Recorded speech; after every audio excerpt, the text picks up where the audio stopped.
as he feels the undercurrent tug at his legs. He makes eye contact with the man who could be his savior, but is instead his murderer. Those eyes are the same as they've always been, his entire life. But now, in that split second before he gets sucked under, never to resurface, he sees something different. The coldness.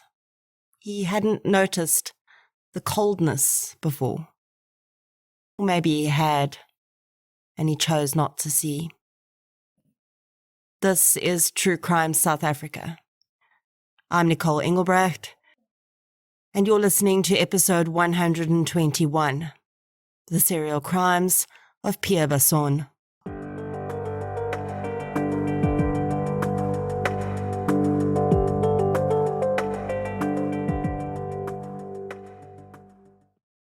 This episode is sponsored by Just Wellness. Prevention is always better than cure, right?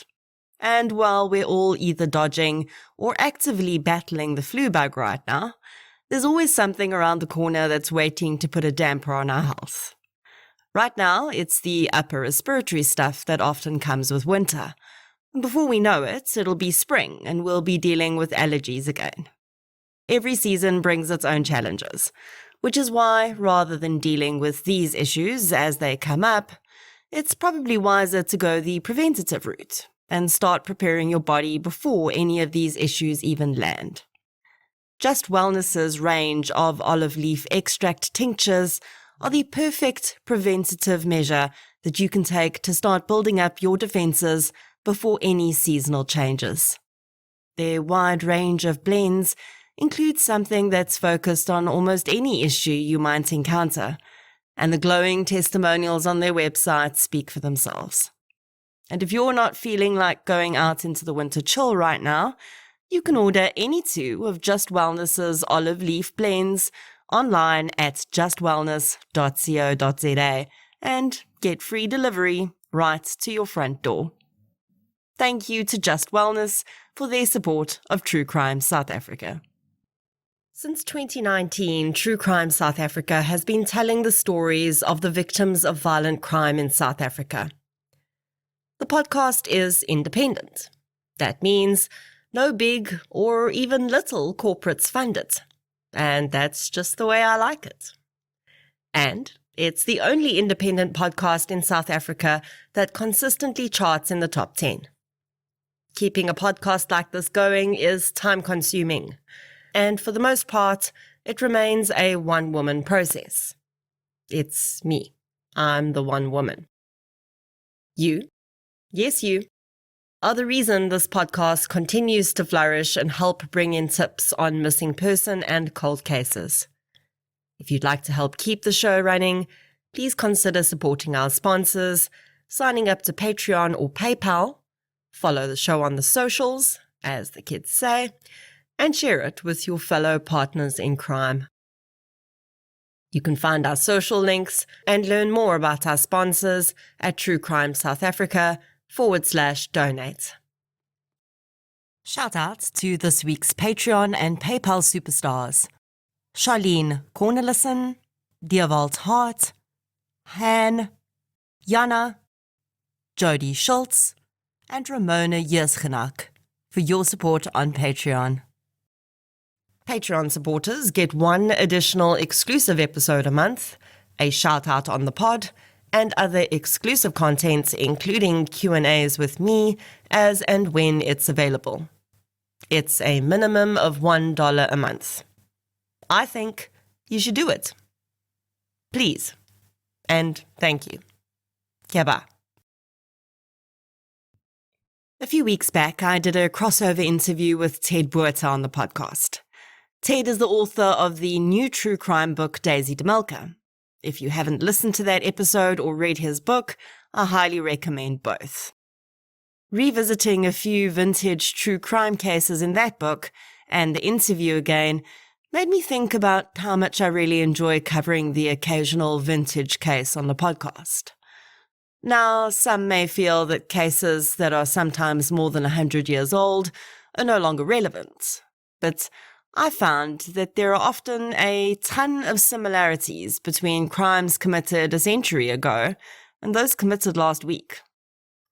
Although the methods of investigation and often the justice process differ, the killers, the victims, and the motives are very often eerily unchanged. In fact, I sometimes wonder if you took Daisy DeMelka, for instance, and transplanted her into 2023, would she be any different? How different would her crimes be? We like to think that we as a species are evolving. And sometimes we look at the more brutal crimes that happen and think we've just completely devolved.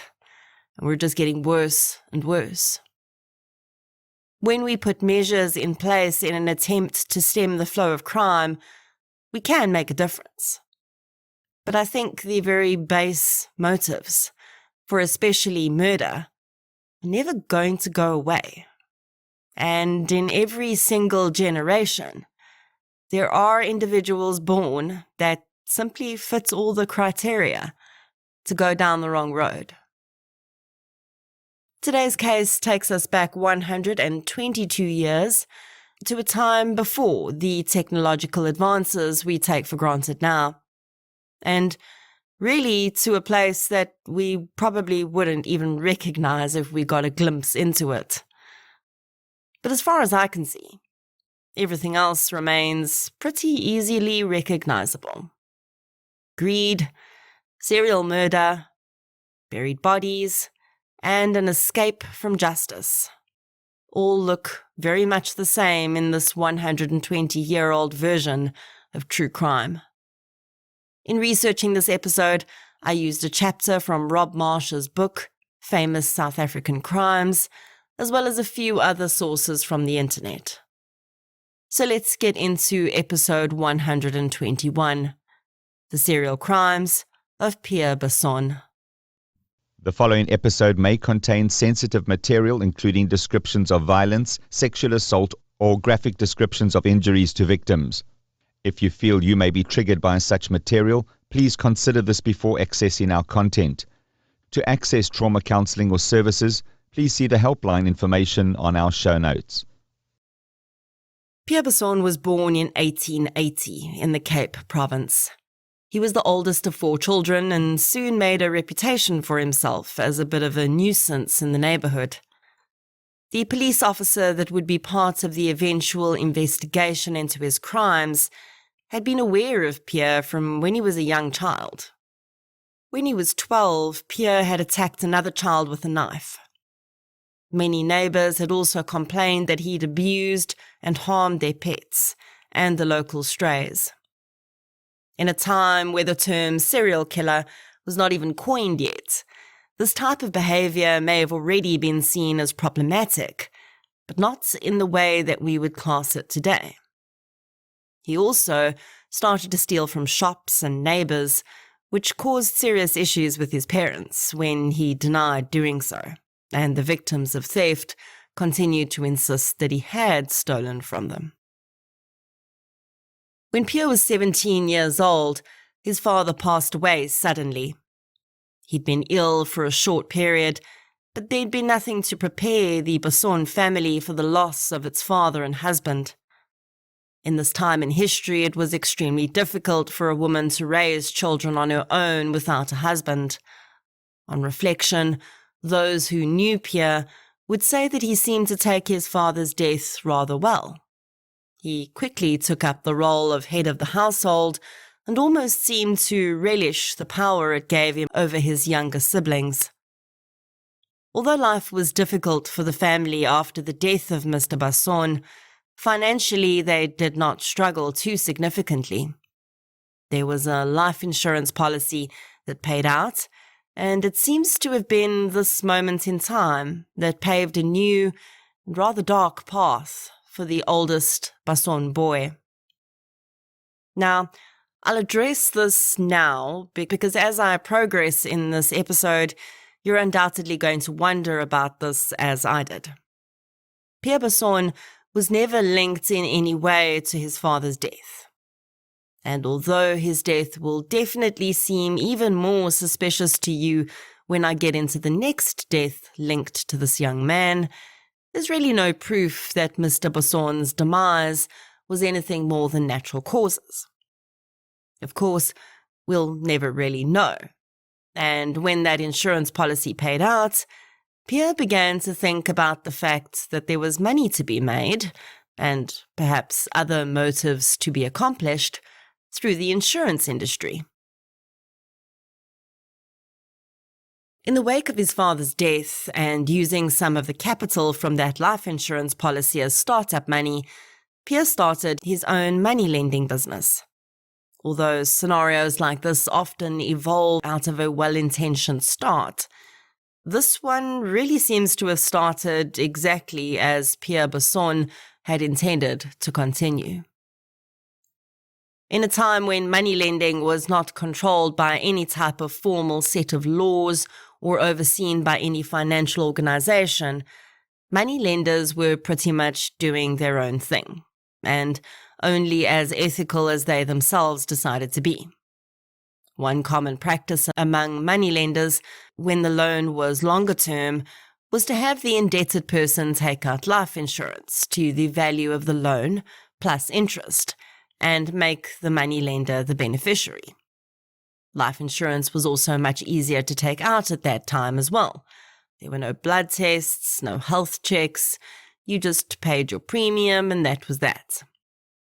Now, most of these life insurances were never paid out because the indebted person would pay off their loan and the insurance would be cancelled at the end of the term. But Pierre Basson saw an opportunity in this. When he started giving out loans and backing those loans up with life insurance policies, he didn't just take out enough to cover the loan amount with interest. Instead, he took out enough to cover double, sometimes triple that. Although other money lenders left it to the clients to take out the insurance and simply asked for proof of it, Pierre did this leg of the transaction himself, and often lied about how much the policy was for to avoid making anyone suspicious.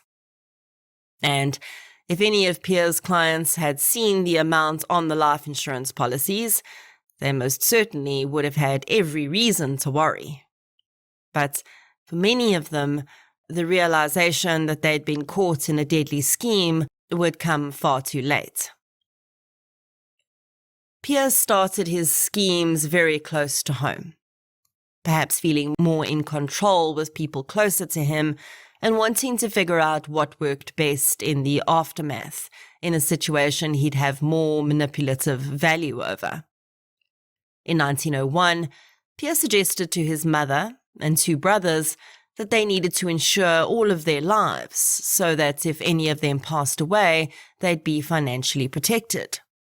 The family agreed and went along with Pierre's suggestion. After all, they'd all been very grateful that their father and husband had had a life insurance policy, so it stood to reason that it would be important to do the same for each other member of the family.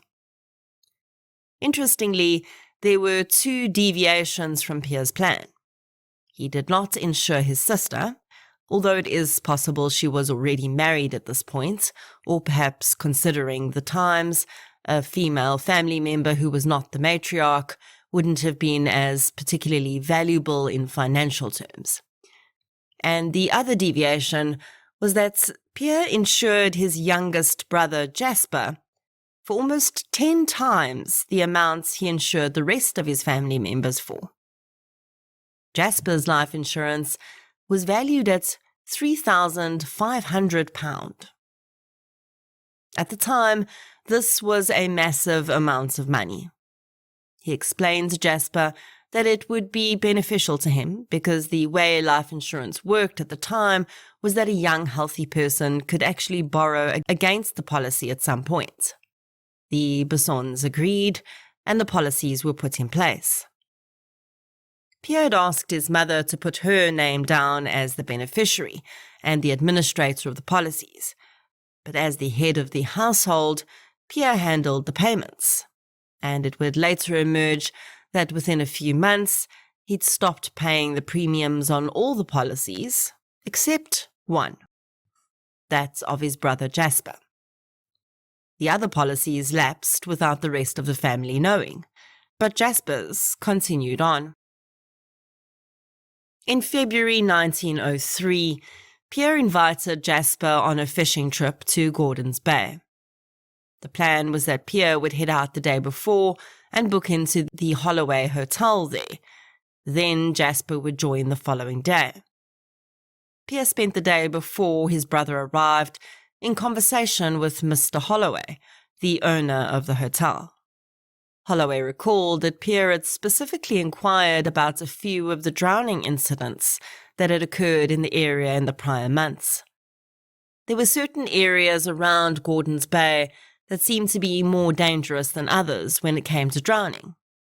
A young man had drowned just a few weeks before at a spot called Reich de Vlei, and then there was the sewing room rock, where a strong undercurrent often pulled victims in, and they were never seen again.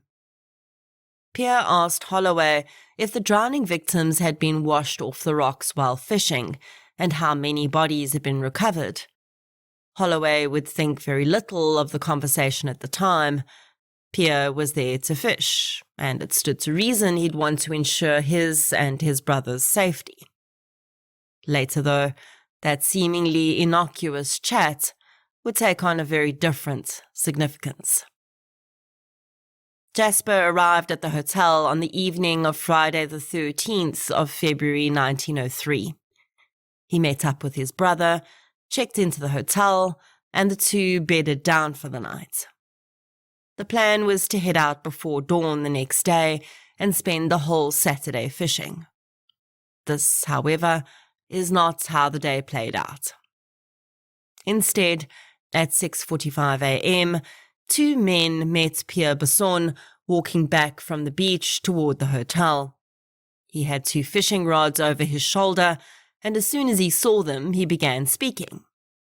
In what both witnesses would later describe as a rather matter-of-fact tone, Basson told the men that there'd been a great accident.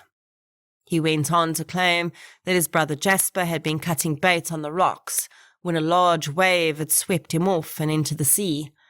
He'd heard Jasper cry out, he said, but before he could assist, another wave had hit him and thrown him into a gully.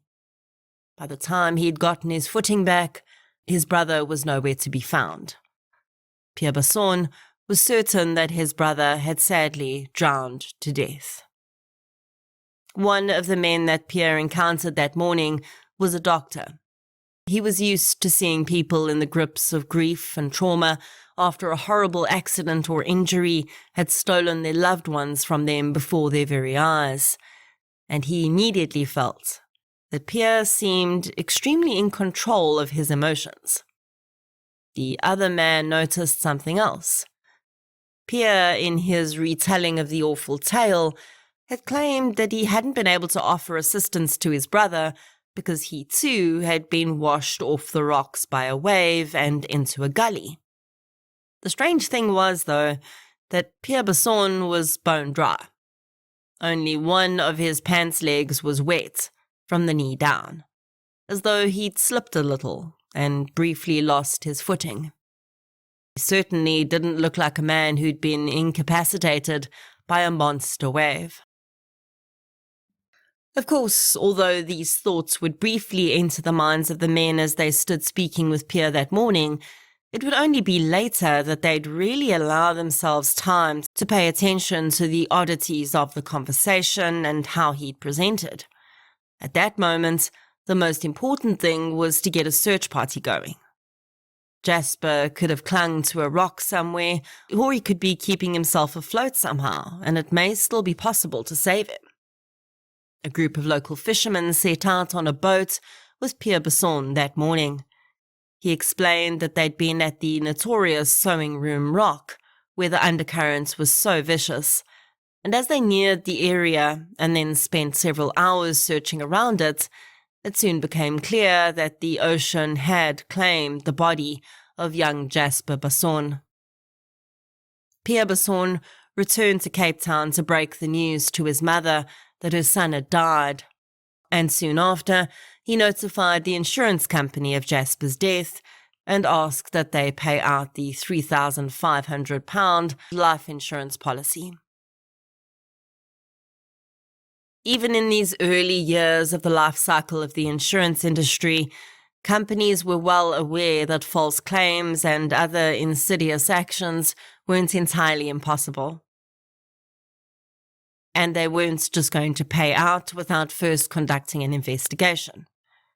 A few rumors had also started circulating about the brothers' fishing trip that didn't put Pierre Basson in a particularly good light, and the insurance company was interested in these rumors too. When investigators visited the Holloway Hotel, they spoke with all the staff members that would have interacted with either Pierre or Jasper while they were there. Their conversation with the owner, of course, revealed the discussion that Pierre had had the day prior to his brother arriving about the exact spot where he then decided they should fish.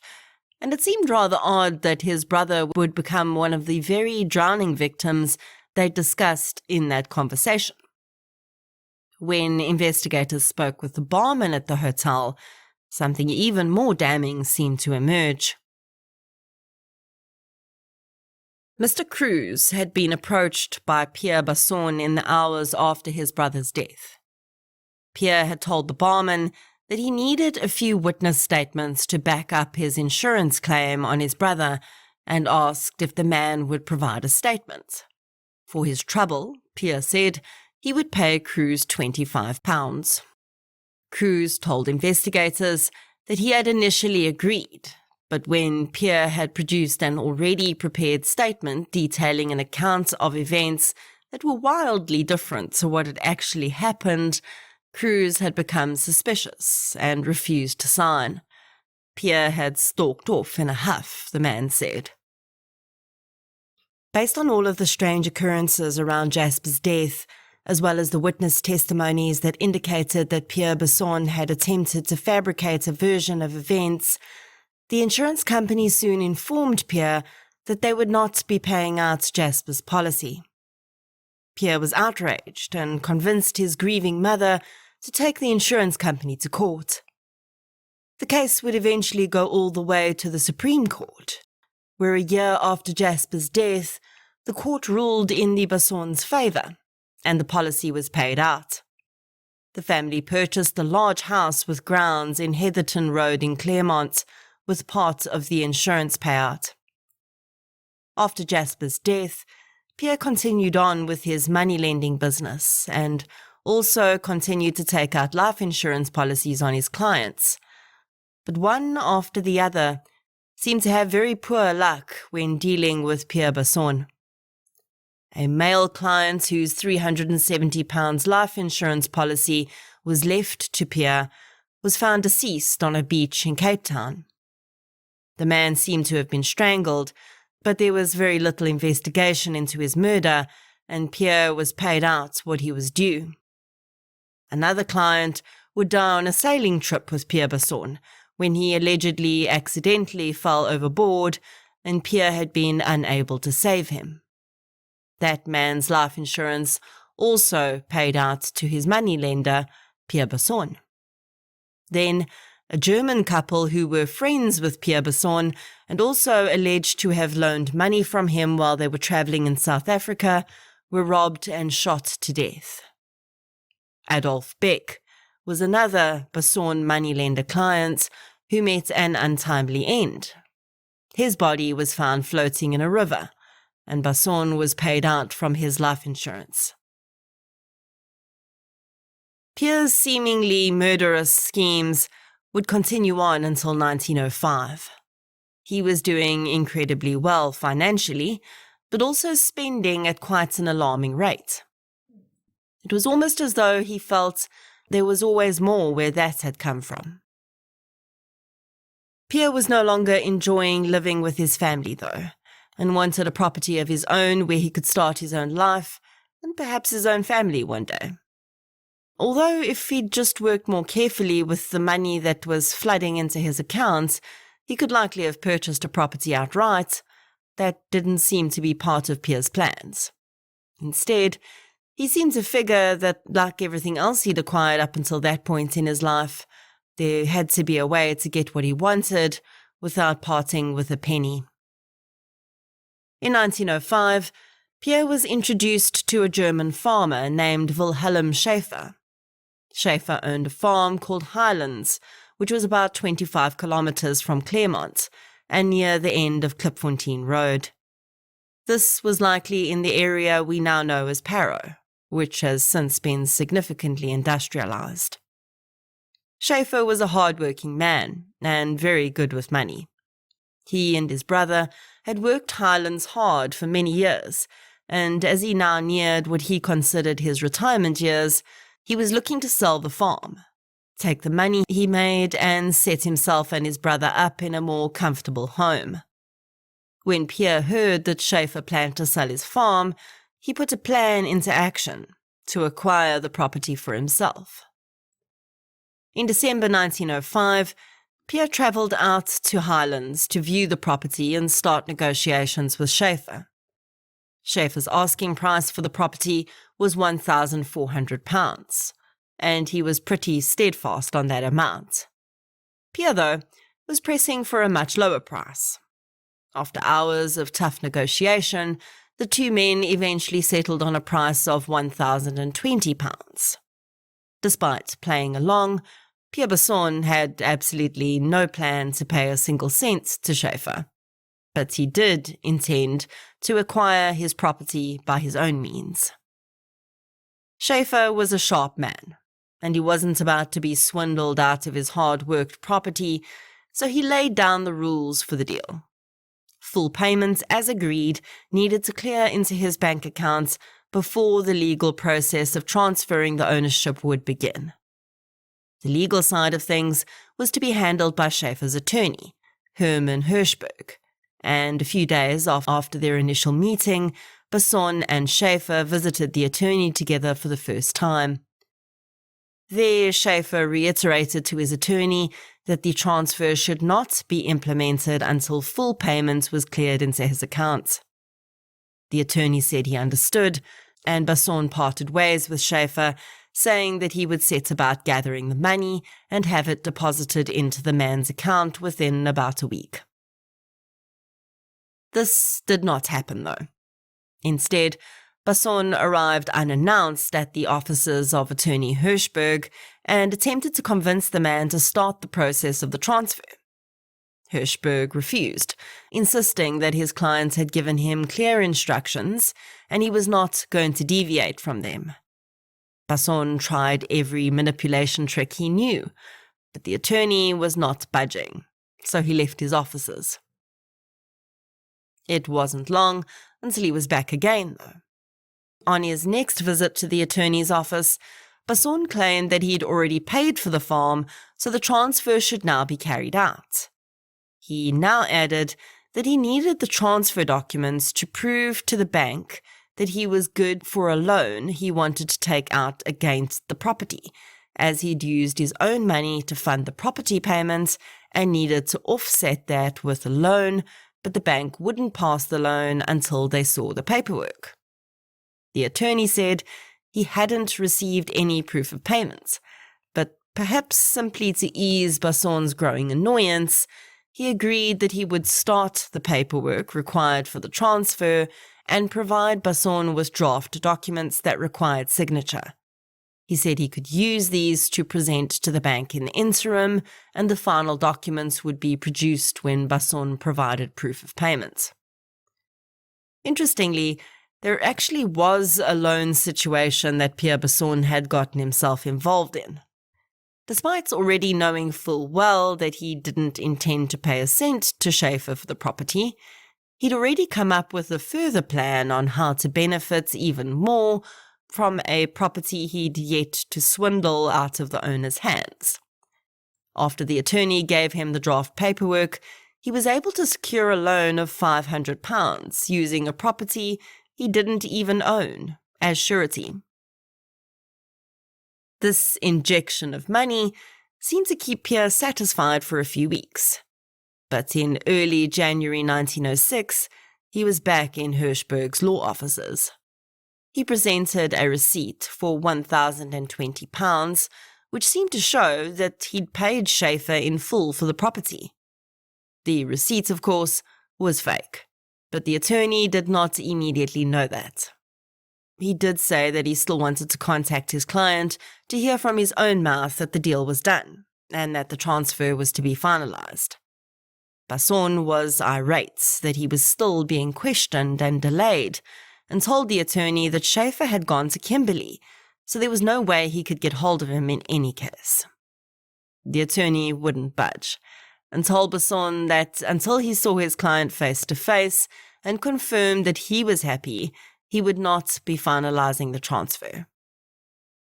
It's difficult to know exactly what was going through Pierre Basson's mind at this time, and it seems that perhaps in the early stages of this particular scheme, murder had not been on his mind.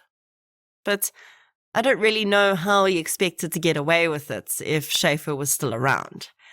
Even if he had got the lawyer to transfer the property into his name, his fraud would have been identified because Schaefer was still living at Highlands at this point, and he certainly wasn't going to just accept that he no longer owned the property and move off. Whatever was happening in his mind would come to a head, though, as the attorney made that final refusal to make the transfer complete. And as soon as he arrived home after leaving the attorney's office, he started to make plans to ensure that Highlands would be his, sooner rather than later. By interviewing people close to Pierre Basson, police were later able to determine that as soon as he'd arrived at his home that afternoon, he'd instructed his gardener to go to a nearby brickyard and bring back a labourer he'd used at the property before. The young man, Peter Christian, was grateful for the work and didn't question Basson's instructions when he told him to start digging a large pit in the chicken run in the backyard. When Pierre's mother asked why a large hole was being dug in their garden, he told her that the hole was for part of a pipe system they needed to improve drainage on their property. They'd previously applied for permission from the local council to lay these pipes, but the permission had not come through yet, so Pierre explained that she'd need to be quiet about it and not tell anyone. Within a week, the pit was completed to Pierre's requirements. While the digging had been taking place, he'd purchased 2 bags of lime, which he kept in the henhouse. He then visited a pharmacist in Long Street and purchased a bottle of chloroform. With this, it seems Pierre Basson was ready to put his plan into action.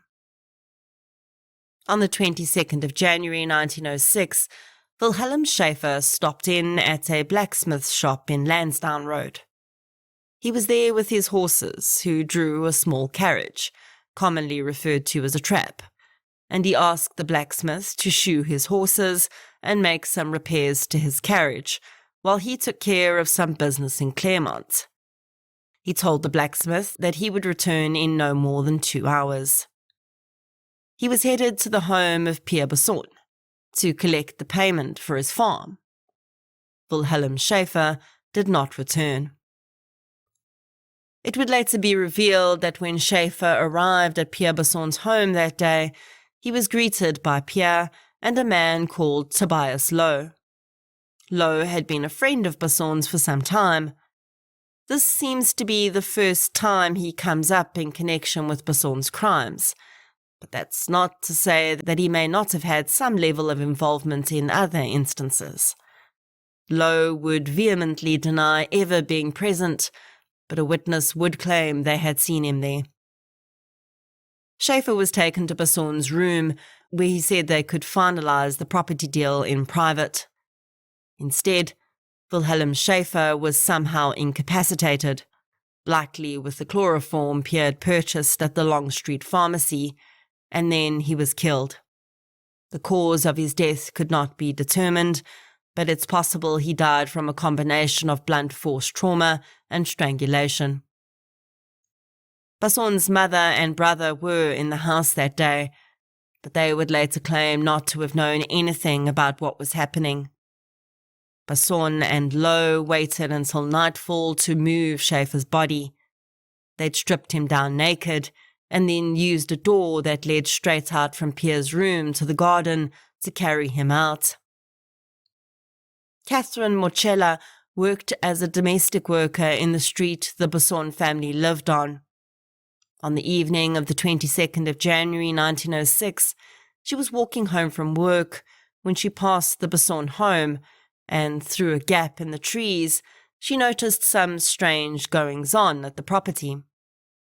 She saw two men, one who she recognized as Pierre Basson, and the other who she would later describe to police, and which description would fit that of Tobias Lowe. The men were using a very low light lamp to illuminate their activities, but Catherine was able to make out their position at the edge of a large pit. On the ground in front of them, just at the mouth of the pit, lay the body of a naked man. She watched, her mouth covered to avoid making a sound, as the men pushed the body into the pit. She then heard Pierre Basson whisper to the other man to pass him the bag of lime. Catherine was horrified and ran down the road away from the scene she just witnessed. Because of the time in history we're talking about, and the fact that people of colour were regularly targeted by police and not seen as equal in the eyes of the law, Catherine did not immediately contact police about what she'd seen because she was convinced they would arrest her for spying on the Bassons. When Wilhelm Schaefer did not return to collect his horses and cart, the blacksmith became concerned. On the 23rd of January, he went to the police station to report that Schaefer seemed to have disappeared, but the police were not particularly perturbed and basically told the blacksmith to wait longer and sort out his own civil issue. The blacksmith then went to the Basson house, where Mrs. Basson told him that she had seen Schaefer arrive the previous day, but her son had told her he'd left and gone to Kimberley. This, of course, made no sense to the blacksmith, as Schaefer would have had to use his horses and cart to go anywhere outside of walking distance. But with the police not helping, there was little more the man could do than go back to his shop and hope that Schaefer turned up safely. Within a few hours, Pierre Basson arrived at the blacksmith's shop. He'd heard from his mother that the man had been at their house and told the blacksmith that the reason Schaefer had left the horses and cart there was because it now belonged to Basson. He showed the now wholly confused man a proof of payment for the property that Basson claimed he'd purchased from Schaefer and said that the horses and cart formed part of that purchase. He paid the blacksmith for the shoeing of the horses and the repairs he'd done to the cart and left with them. As Basson drove off with the cart and horses, the blacksmith could not help but wonder about something he'd noticed. The proof of payment Basson had shown him was dated the 11th of January. But just the previous day, the 22nd of January, Wilhelm Schaefer had told him that he was going to Basson's property to receive payment for Highlands. He'd been shoeing Schaefer's horses for years, and he knew the man as a shrewd businessman. There was no way he would make a mistake like that, he thought. Still, there was little that could be done. He felt like he was the only one who was concerned about Schaefer's disappearance. But soon, someone else would be asking questions too. When Wilhelm Schaefer had not returned to Highlands from his trip to Claremont, his brother had not been immediately alarmed. There was a lot of work to keep him busy on the farm, and he was sure that his brother would appear before long. Within a few days, he saw his brother's horses and cart appear on the horizon, and relief overwhelmed him. But it was only momentary. As the cart drew nearer, he realized that it was not being driven by his brother, but by Pierre Basson. Basson greeted Gottlieb Schaefer and flashed the proof of payment and transfer papers for the property in front of him, just fast enough that he wouldn't be able to carefully examine the signature on the dotted line just above his brother's name. Basson went on to explain that he would be moving into the property immediately, and Gottlieb did his best to protest as the newcomer made himself at home in their house and started going through his brother's paperwork in the study. He told Gottlieb that he'd bought the farm and all its contents, and everything now belonged to him. Gottlieb did not believe him, and he didn't think that his brother would have done this to him. He insisted he had nowhere else to go. He and his brother were supposed to purchase a new, smaller property together, but this man was now saying that Wilhelm had received a property payment and just gone off to Kimberley on his own. Basson told the stupefied man that he needn't worry, he could stay at the farm for a few days while he looked for other accommodation. Although the police had initially shown no interest in the German farmer's disappearance, when more and more people started approaching them saying that Schaefer going missing was extremely suspicious, they eventually decided to investigate. They tracked the man's movements up to Basson's house, but as they couldn't prove that he hadn't left there to go to Kimberley with the property payment, as Basson claimed, they found themselves at a bit of an impasse.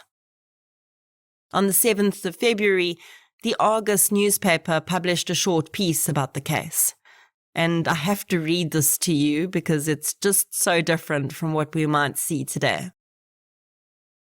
The headline reads, quote, "Cape Flats Mystery, Murder Theory Favored, Information Volunteered," end quote. And the main piece of the article reads, quote, "The whereabouts of Schaefer, the Cape Flats farmer, is still a mystery. Every nerve has been strained by the police to elucidate the circumstances that passed from the time that Schaefer left the premises of Hawkins the blacksmith at Claremont, and there is more than a possibility that Schaefer's disappearance will be followed by some startling revelations." End quote. 2 days after this article was printed, police announced that they were offering a £50 reward for information leading to the resolution of the mystery. Catherine Moschella had still not told a soul about what she'd witnessed, but when she started to see the articles in the newspaper, which had made reference to a missing man having last been seen visiting the house of one Pierre Basson, it didn't take much for her to connect the dots. Despite a reward being offered, Catherine still did not feel safe coming forward to police, and instead decided to send an anonymous note. In it, she requested that police look in the backyard of Pierre Basson, in his bird enclosure. The 2-line letter was seemingly ignored, and she saw no police activity at the Basson house in the days after she sent it, so she decided to send one last note, and then she would wipe her hands clean of the whole matter, she decided. The second note went into a bit more detail about what she'd seen that night. She sent it and waited. Although Catherine felt that no one had any clue that Pierre Basson may have been involved in Schaefer's disappearance, the police, of course, had him down as their number one suspect, and the rumours were most definitely doing the rounds. After a few of these stories made their way back to Pierre, he agreed to do an interview with the Argus, saying that he was only doing so to set the record straight. The interview was published on the 10th of February, and later that same day, Catherine's second note eventually found its way to the correct person. Detectives and several constables made their way out to the Basson house. They greeted Mrs. Basson and explained to her that they would be searching her property that day. Specifically, they'd be digging up her hen coop. Pierre was also home that day, but he'd been in his room, none the wiser, when his brother Johann had knocked on his bedroom door and told him that police were digging up the hen coop. Johann would later say that a wild look of despair had crossed his brother's face, and he leaned in close and whispered, "It was Tobias Lowe." He told his horrified brother that if police dug deep enough, they would find a body. He then closed his bedroom door. Pierre's brother ran to their mother and relayed what he'd just been told, and the woman rushed to her son's room. Pierre opened the door and told his mother that he was getting dressed to go out and meet the police. He said he would hand himself over, although he'd done nothing wrong. He claimed Tobias Lowe had been responsible for Schaefer's murder. His mother kissed him and told him to be strong, pulling the bedroom door closed behind her. She'd taken no more than a few steps down the hall when a shot rang out. Pierre Basson had taken his own life with a single gunshot to the head. As Pierre Basson's body lay in a pool of his own blood in his bedroom, police were uncovering yet another body, meters away. The hen coop soon gave up its gruesome contents and revealed the body of a man who would be identified as Wilhelm Schaefer. The lime Basson had thrown over the body had already hastened the decomposition process, but the man was still identifiable. Pierre Basson would be posthumously convicted of the murder of Wilhelm Schaefer. Although police had strong evidence about at least another 9 murders, including that of his brother, they did not include those in the posthumous conviction. Tobias Lowe was arrested and tried for his alleged role in the murder of Wilhelm Schaefer, but he was found not guilty, as there was insufficient evidence against him. Police found it difficult to believe that Pierre's mother had not played some role in some of Basson's crimes, and she too was arrested and kept in jail for a week. Ultimately, it was decided that the charges should be dropped, and she was released. After Pierre's death, the extensive news coverage had the families of many people who dealt with the man wondering whether their loved ones' deaths had been accidents or murders at his hands. The Basson family were left destitute after Pierre's death. He, rather ironically, did not have life insurance on himself, and it likely wouldn't have paid out in any case, as he'd suicided. Their house and all its contents were sold on public auction to pay back their debts, and people turned up in droves, prepared to pay ridiculous prices for anything that had been in the famous House of Death. During the legal inquiry into Pierre Basson's possible other crimes, the pharmacist who'd sold him the chloroform told police that Basson had purchased cyanide from him on 2 occasions. Police could not link the cyanide purchases to any murders they knew of, so it's entirely possible that there are other unlinked cases, or perhaps he decided against using poison after all. Today, if the murders could legally be proven, Pierre Basson would be classified as a serial killer.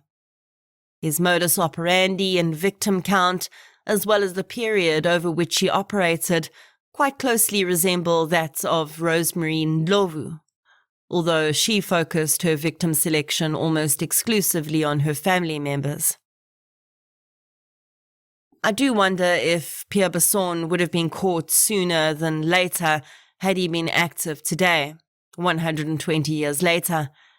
And the honest answer to that is I don't necessarily think he would have. So often in these cases, you see one person standing up and forcing police to focus on a perpetrator before anything happens and the dots start being connected. And I think not much has changed in that perspective.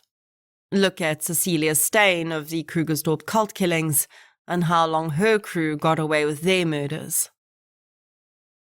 Basson managed to make many of these crimes look like accidents, and if more than one detective in different jurisdictions was working on the various cases, It's unlikely, given the sketchy communication of the time, that anyone would have put two and two together. Also, serial killers were not really something police thought about at that time. They didn't even have a term for it, and it certainly wasn't something they were trained to look for. I do think that there's one risk in looking at crimes that have happened this long ago, and that is that they almost don't seem real. It almost seems like it doesn't matter anymore, or maybe it wasn't that bad because so much time has passed and everyone affected is dead and buried. But those pesky ripples that come off violent crime don't seem to care about time.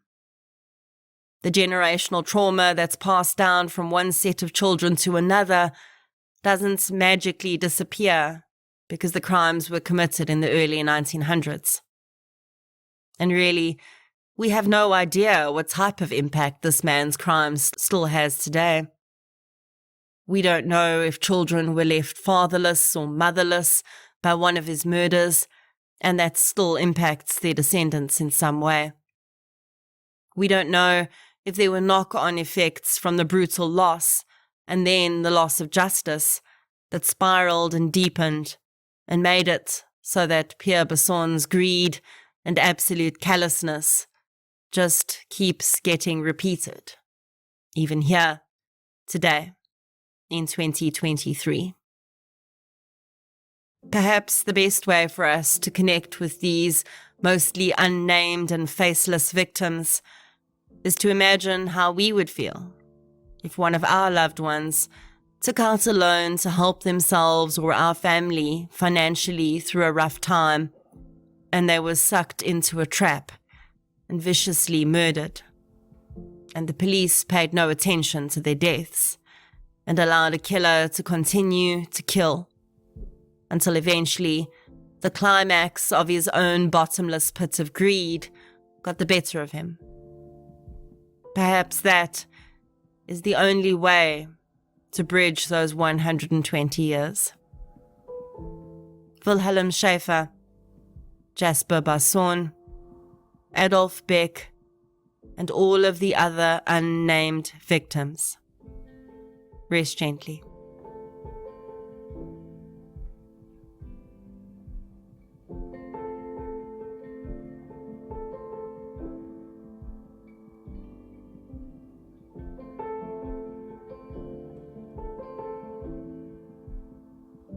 If you'd like to hear more victim-focused true crime content, please subscribe to True Crime South Africa on Spotify or the platform you're using to listen right now.